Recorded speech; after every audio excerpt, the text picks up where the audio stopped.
Ако работите с екип и искате хората около вас да мислят по-свежо, по-смело и по-гъвкаво, това видео е за вас.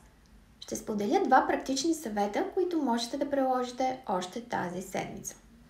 Първия съвет – практиката 3 идеи.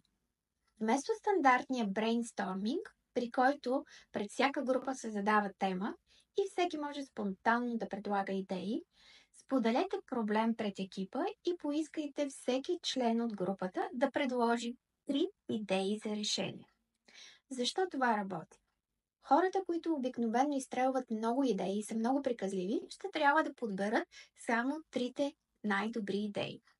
А тези, които по принцип са по-притеснителни и не се чува техния глас, ще могат да се включат. Така ще чуете всички гласове, а не само най-смелите.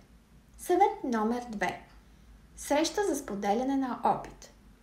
Организирайте веднъж месечно или веднъж на 3 месече, както е по-удобно при вас, кратка среща, на която един от членовете на екипа да сподели нещо, което е открил и е променил в работата си. Нов подход, подобрение, идея, която е довела до по-висока ефективност и по-добър резултат.